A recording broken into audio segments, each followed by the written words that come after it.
السلام علیکم ورحمۃ اللہ وبرکاتہ۔ ناظرین کرام، آج کی اس ویڈیو میں ہم سبق نمبر 16 جس کا عنوان ہے برسات کی بہاریں، اس کی ریڈنگ کریں گے۔ تو آئیے ویڈیو کو شروع کرتے ہیں، آپ لوگ غور سے سنیے۔ ہے اس ہوا میں کیا کیا برسات کی بہاریں، سبزوں کی لہلہاہٹ باغات کی بہاریں، بوندوں کی جھمجھماہٹ قطرات کی بہاریں، ہر بات کے تماشے ہر گھات کی بہاریں، کیا کیا مچی ہیں یارو برسات کی بہاریں۔ بادل ہوا کے اوپر ہو مست چھا رہے ہیں، جھڑیوں کی مستیوں سے دھومیں مچا رہے ہیں، پڑتے ہیں پانی ہر جا معنی ہر جگہ، پڑتے ہیں پانی ہر جا جل تھل بنا رہے ہیں،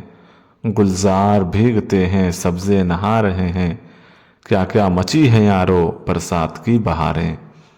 جنگل سب اپنے تن پر ہریالی سج رہے ہیں، گل پھول جھاڑ بوٹے گر اپنی دھج رہے ہیں، گل پھول جھاڑ بوٹے کر اپنی دھج رہے ہیں، بجلی چمک رہی ہے بادل گرج رہے ہیں، اللہ کے نقارے نوبت کے بج رہے ہیں، کیا کیا مچی ہیں یارو برسات کی بہاریں۔ کیا کیا رکھے ہیں یارب سامان تیری قدرت، بدلے ہیں رنگ کیا کیا ہر آن تیری قدرت، سب مست ہو رہے ہیں پہچان تیری قدرت، تیتر پکارتے ہیں سبحان تیری قدرت، کیا کیا مچی ہیں یارو برسات کی بہاریں۔ بولے بے بٹیرے قمری پکارے کوکو، پی پی کرے پپیہا بگلے پکارے تو، کیا ہدہدوں کی حق کیا فاختوں کی ہو، سب رٹ رہے ہیں تجھ کو کیا پنکھ کیا پکھیرو، کیا کیا مچی ہیں یارو برسات کی بہاریں۔ کوئی پکارتا ہے لو یہ مکان ٹپکا، گرتی ہے چھت کی مٹی اور سائبان ٹپکا، چھلنی ہوئی اٹاری کوٹھا ندان ٹپکا، باقی تھا ایک اسارا سو وہ بھی آن ٹپکا،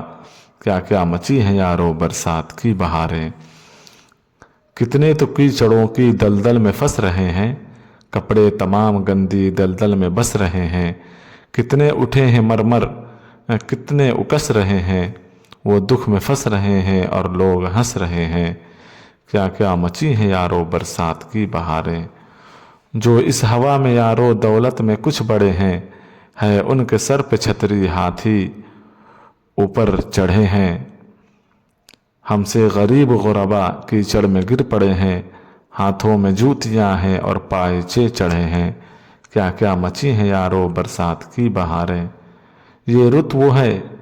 کہ جس میں خرد و کبیر خوش ہیں، ادنا غریب مفلس شاہ و وزیر خوش ہیں، معشوق شاد و خرم عاشق اسیر خوش ہیں، معشوق شاد و خرم عاشق اسیر خوش ہیں، جتنے ہیں اب جہاں میں سب اے نذیر خوش ہیں، کیا کیا مچی ہیں یارو برسات کی بہاریں۔ یہ تھی، اس نظم کو لکھنے والے ہیں نذیر اکبر آبادی۔ آپ اس سبق کو اس ریڈنگ کو اچھی طرح سنیے اور اس کی ریڈنگ کرنے کی اچھی طرح سے کوشش کیجیے۔